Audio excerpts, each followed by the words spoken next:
रंगमंच की अपनी एक अलग दुनिया है। काव्य का जो माध्यम है उससे रंगमंच तैयार होता है, चाहे वह श्रव्य हो या दृश्य। इसमें जो पात्र होता है वह अपना रोल अदा कर उस विषय को में जीवंतता लाता है।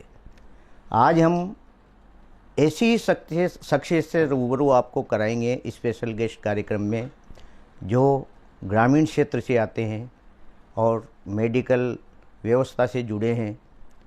इन्होंने अपने जीवन में रंगमंच के माध्यम से नाटक भी लिखे, नाटक मंचन भी किए और नाटक लेखन में राष्ट्रीय स्तर पर इनकी एक अलग पहचान भी है। ऐसे हाड़ौती के हमारे जो नाटक रंगमंच के कलाकार हैं, राम शर्मा जी ग्रामीण क्षेत्र से आते हैं। आज इसी हफ्ते हम इनसे आपको रूबरू कराएंगे। आइए बात करते हैं राम शर्मा जी से।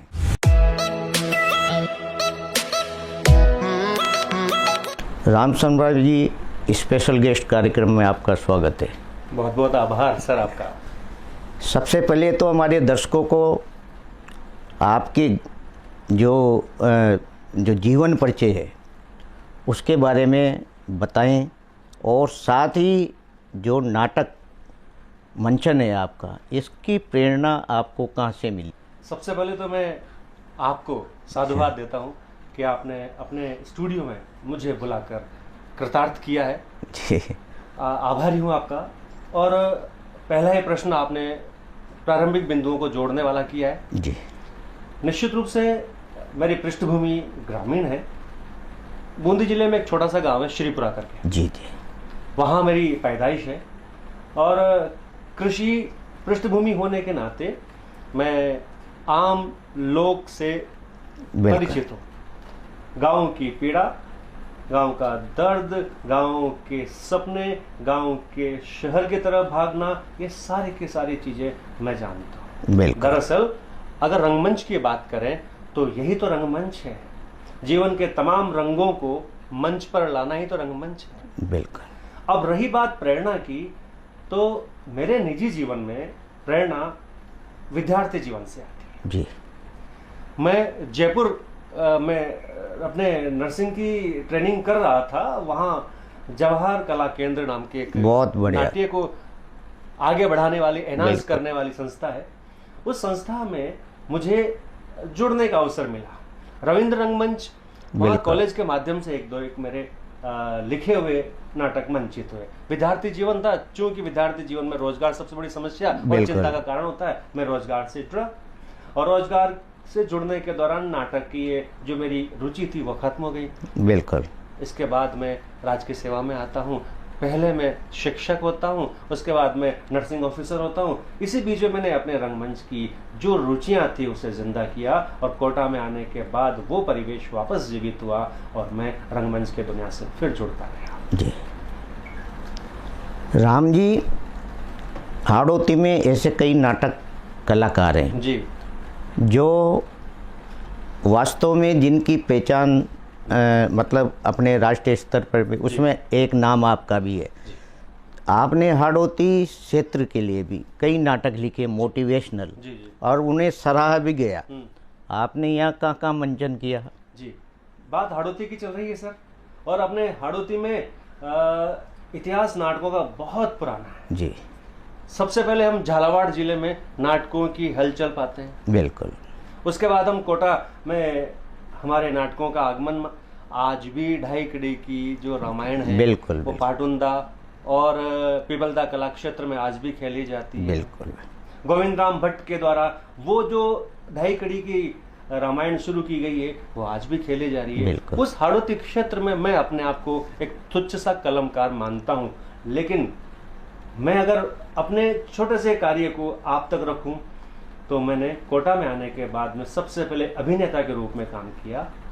और चूंकि सबसे बड़ी चिंता मुझे ये हुई कि अच्छे नाटकों की हमेशा यहाँ पर हाड़ौती में कमी रही है, लेखन में कमी रही है, उसके साथ साथ मंचन में कमी रही है। तो मैंने सबसे लेखन पे अपना हाथ प्रारंभ किया, लिखना शुरू किया और अगर फुल लेंथ प्ले की बात करें, फुल लेंथ प्ले मतलब जिसको दीर्घकालिक नाटक कहेंगे, बिल्कुल। वो मेरा पहला नाटक था कुकर फट सकता है। ये कोटा की ही पृष्ठभूमि पर आधारित है। कोटा में जो विद्यार्थी अवसादग्रस्त होकर बिल्कुल आत्महत्या तक पहुंच जाते हैं, उस पीड़ा को मैंने नाटक के माध्यम से मंचित किया। बहुत बढ़िया। कोटा में कलादीर्घा जो कि मंच का एक तीर्थ है, बिल्कुल वहां पर मंचित होता है, और अन्य मंचों पर। तो अगर मेरा फुल लेंथ प्ले इसको कहते हैं हम, तो कुकर फट सकता है, जिसमें कई सारे साथियों का मेरा योगदान रहा है। जी। राम जी, आपने जो बताया कि वास्तव में जो कोचिंग नगरी है जी। इसमें इस तरह का अवसाद है, वास्तव में उस जो आपका नाट्य मंचन था उसके द्वारा उससे लोगों को प्रेरणा भी मिली और आत्मसात भी हुए। तो आगे भी आपने कई ऐसे नाटक लिखे शिक्षाप्रद, वो कौन कौन से थे? जैसा कि मैंने बताया, मैं चिकित्सा क्षेत्र में कार्य करता हूँ, राजकीय सेवा वही है मेरी जी। कोविड एक ऐसा टाइम था जहां पर सभी लोग चिंतित थे, उस दौरान मैं भी चिंतित था, लेकिन चूंकि राजकीय सेवा में रहना और मरीजों की सेवा करना मेरा प्रथम दायित्व था, उसे निभाते हुए मैंने लेखन कला को जिया। उसी दौरान उस अवसाद काल में से ही मेरा एक प्ले निकल कर आता है, जिसे हम कहेंगे धनपति नवाब से प्रेम। जी। वो प्ले न सिर्फ गुणवत्तापूर्वक था, बल्कि उसका मंचन भी दिल्ली में होता है और साहित्य कला परिषद दिल्ली के द्वारा उसको पुरस्कृत किया जाता है राष्ट्रीय स्तर पर, और उसका मंचन भी वहाँ होता है, जो कि मोहन राकेश पुरस्कार प्राप्त है। निश्चित रूप से अपने हाड़ौती के लिए एक छोटा सा एक निशान उस प्ले के द्वारा छोड़ा गया। जी। राम जी, जब जो आप बता रहे हैं साहित्य जो अकादमी है दिल्ली, जी, जी, जब आपको पुरस्कृत किया, जी, द्वितीय स्थान पर आप आए, जी, तो वो क्षण कैसा था आपके लिए? अद्भुत। आप वैसे ही पूछ रहे हैं जैसे एक पिता पहली बार अपने बच्चे को अपने गोद में उठाकर देखता है तो उसकी अनुभूति क्या होती है, उसका अभिभूत होने का पल वह कैसा था। उस अभिभूत होने का पल मैंने तब जिया जब मैं नीचे बैठा हूँ ऑडियंस में और मेरा प्ले सामने मंचित हो रहा है। बिल्कुल वो हृदय में एक स्पंदन उत्पन्न करता है, और वह स्पंदन आपकी मेहनत का साकार स्वरूप होता है। उस स्वरूप को मैंने देखा दिल्ली के बिनानी सभागार में। बिनानी एक बड़ा प्रेक्षागृह है, उस प्रेक्षागृह में जब वो मंचित होता है तो ऐसा लगता है कि आप थोड़ा सा कार्य करके एक अच्छा परिणाम ला सकते हैं। जी। राम जी, आज भी देखा जाए तो कई बच्चे इस ओर नाट्य मंचन की ओर उनका रुख है, और उससे एक शिक्षा निश्चित भी आदमी को शिक्षा मिलती है, साथ ही उसके जो मनोवेग हैं वो सामने जनता के सामने उतारता भी है। तो जब आप मंचन करते हैं तो क्या भूमिका लेकर मंच पे आते हो? देखिएगा, सबसे अच्छी बात पता है नाटक की क्या है? नाटक श्रव्य दृश्य दोनों माध्यम है जी, और इसके माध्यम से आप किसी परात्मा को, दूसरी आत्मा को अपने अंदर समाहित कर लेते हैं और उसे दूसरों के सामने संप्रेषित कर देते हैं। अर्थात जो व्यक्ति आपके आसपास नहीं है उसे आपके अंदर जीवित कर देते हैं और लोगों को अनुमान नहीं, सत्य के प्रति जागरूक कर लेते हैं कि हाँ, राम ऐसे ही हैं। जब आप राम का अभिनय करते हैं तो अभिनय नहीं रहता, फिर राम जीवित हो जाते हैं। अर्थात रंगमंच या नाटक या फिर रूपक के माध्यम से हम उस पात्र को जीवित करते हैं और दर्शक की स्मृति में लंबे समय तक संचित कर देते हैं। साहब, रंगमंच के माध्यम से, नाटक के माध्यम से तो देश की लड़ाइयाँ लड़ी है, आज़ादियाँ प्राप्त किए हमने। नुक्कड़ नाटकों जैसी एक ऐसी विधा है जो आम जन से, लोक जन से जुड़कर सामाजिक बदलाव का हिमायती बनती है। जी। राम जी, नाटक मंचन चारित्रिक निर्माण भी करता है। निश्चित। और ऐसा कहते हैं कि एक पात्र मन के अंदर सुखानुभूति प्राप्त करता है, तो ऐसा भाव मिलता है? निश्चित। देखिए, साहित्य की बात करते हैं, साहित्य में दो विधाएं होती है, गद्य होता है, पद्य होता है। इन दोनों को मिला दे तो चंपू हो जाता है। नाटक गद्य विधा है और कहा जाता है गद्य कविना नाम निकषम, अर्थात गद्य लिखना जो है कवि की कसौटी है और उसमें नाटक लिखना तो हमारे भरत मुनि के नाट्य शास्त्र में जो दूसरी शताब्दी की यात्रा है वो आज तक इसलिए चली आ रही है क्योंकि नाटकों के माध्यम से चरित्र निर्माण किया जाना आवश्यक है जी। और नाटक में चाहे खल हो या नायक हो, लेकिन हमेशा समाज में नायक के गुण ही ग्राह्य होते हैं। नायक के गुणों के माध्यम से ही समाज में नव जागृति, नव सृजन और नवोन्मेष शालिनी प्रतिभा उत्पन्न होती है। इस प्रतिभा के माध्यम से समाज एक नई दिशा ग्रहण करता है। नाटकों ने अपनी भूमिका सही और सही समय पर निभाई है। आज देखा जाए तो राम जी, इस क्षेत्र में स्वरोजगार का भी एक अच्छा माध्यम है जी। लेकिन सरकारों की तरफ से जो नाटक कलाकार हैं उनको रियायत नहीं दी जाती और जगह यानी एक स्थापित मंच नहीं होता, या होता है तो ज़्यादा मतलब वो वहन नहीं कर सकते।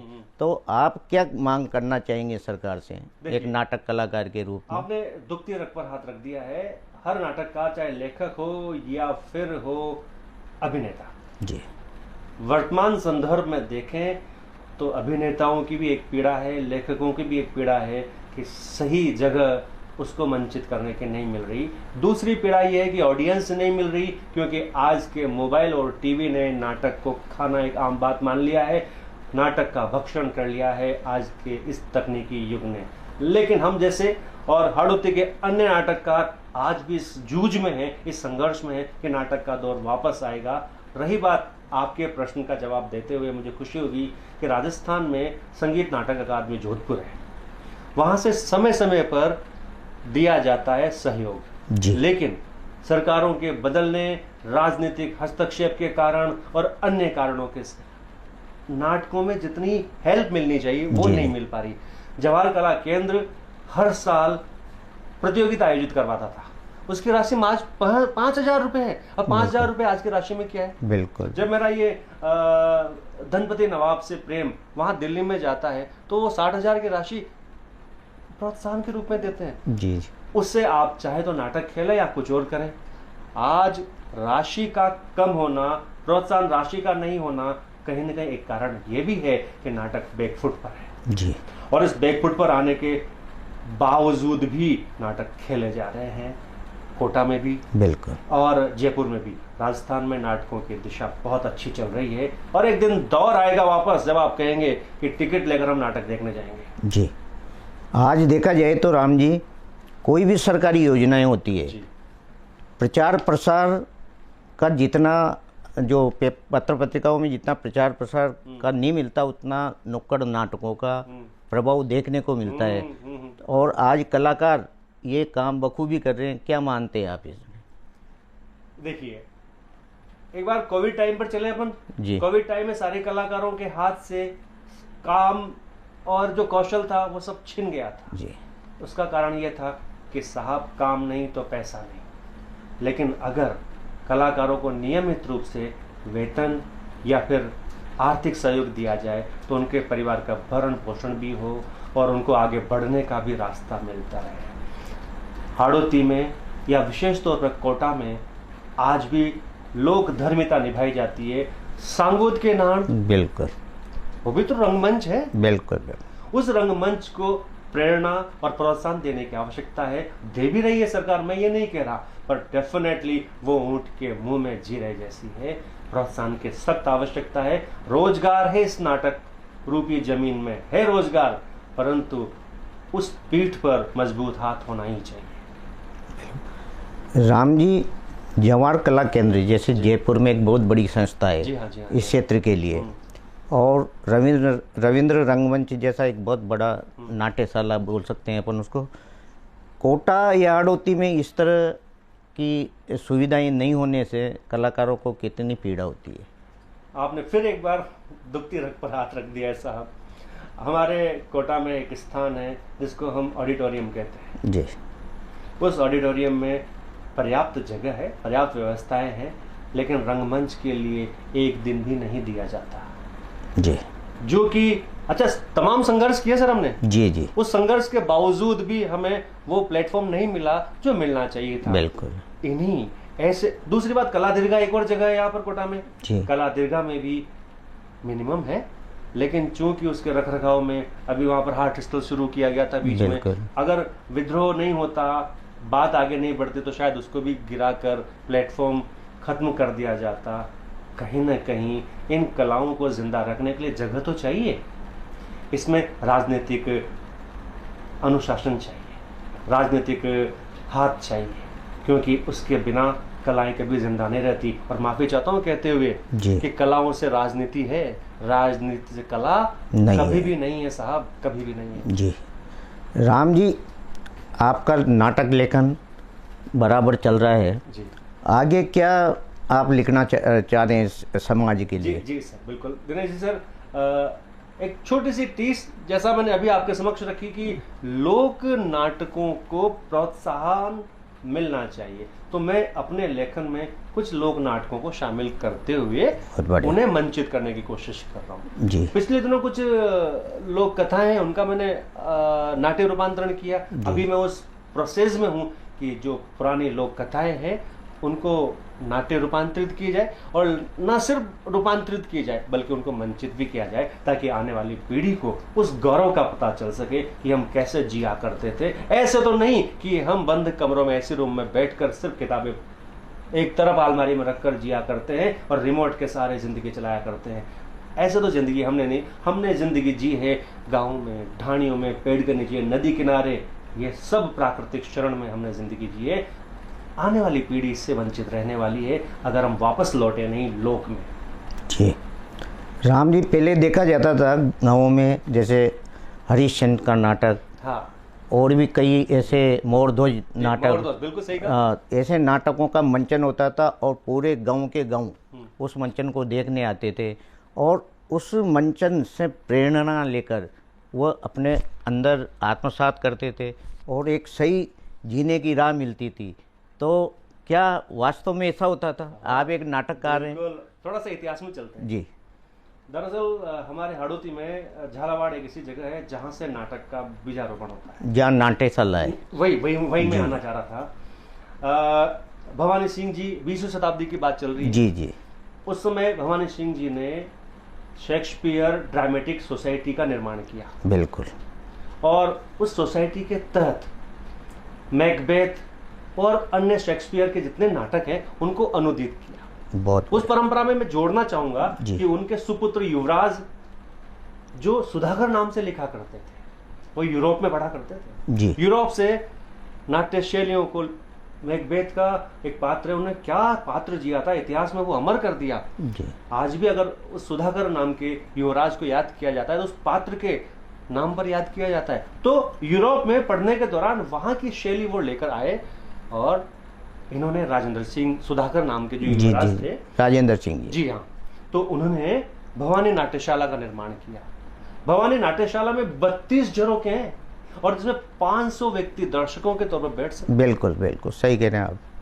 500, और आज कोटा में कोई ऐसी जगह है जहां पर 500 व्यक्ति बैठकर रंगमंच का आनंद ले सके? तो डेफिनेटली हम हाड़ौती के लोग, झालावाड़ वालों के लिए हमेशा सिर झुका के रहते हैं, ऋणी हैं हम उनके। बिल्कुल। तो वो दौर देखा है, और हमने वो दौर भी देखा है जब रामलीला और रासलीला में गांव उमड़ा करते थे, गाड़ियों से जाया करते थे, पैदल जाया करते थे, और रात भर उस आनंद को लेकर जिया करते थे। आपने कुछ देर पहले कहा चरित्र निर्माण ऐसे ही तो हुआ है साहब। बिल्कुल। आज आप देखिएगा कोटा की रामलीला या फिर आर के पुरम की रामलीला, इन सारी रामलीलाओं से कितने बच्चे जुड़ पा रहे हैं। उस दर्शक दीर्घा को मैं देखता हूं तो मैं दुखी होता हूं। कितने लोग बैठते हैं वहां रामलीला के सामने। क्या हम टीवी और मोबाइल को दोषी ठहरा रहे हैं? नहीं, आप और हम अभिभावकों को दोषी ठहरा रहा हूं मैं, जो बच्चों को लेकर वहां ले जाना नहीं चाहते। कैसे संस्कारों का निर्माण होगा, और नाटकों ने संस्कारों का निर्माण किया है। बिल्कुल बिल्कुल। राम जी, जाते जाते जो इस कला को लेकर सरकार से क्या मांग आप करना चाहेंगे इस कला को और आगे बढ़ाने के लिए? दिनेश जी सर, अपेक्षाएं बहुत है प्रशासन से जी, और मैं तो ये चाहता हूं कि जिला स्तर पर हर जिला एक अकादमी रखे जी। हर जिला अपने गांव ढाणियों में जाए, वहां के कलाकारों को तरह से स्पर्श करे, स्पर्श करके उनको अवसर प्रदान करे, और यह सब मनी से होता है। इसके लिए बजट बढ़ाने की जरूरत है। अगर बजट नहीं बढ़ेगा तो ये एक दिन धूल दूसरी हो जाएगी और एक दिन हम नाटकों को सिर्फ फोटो में देखेंगे। ये बहुत ही दुखद होगा। किसी भी समाज के लिए कला का मरना मतलब समाज का मरना होता है। ये थे हमारे साथ नाट्य कलाकार नर्सिंग ऑफिसर राम शर्मा जी। इनके मन अंदर जो आज के नाट्य रंगमंच के लिए जो समस्याएं पैदा होती है, इनकी पीड़ा को इन्होंने आपके सामने रखा। और नाटक ऐसी शैली है जिससे बहुत कुछ सीखा जा सकता है। चारित्रिक निर्माण एक प्रमुख पहलू है। और गांव-गांव, ढाणी-ढाणी में पहले जिस तरह के नाट्य मंचन हुआ करते थे, आज वह देखने को नहीं मिलते। सरकार यदि चाहे तो इस कला को आगे ला सकती है। आज ये हमारे स्टूडियो में पधारे। अगले हफ्ते हम एक नई शख्सियत के रूप में आपको रूबरू कराएंगे। नमस्कार। नमस्कार सर।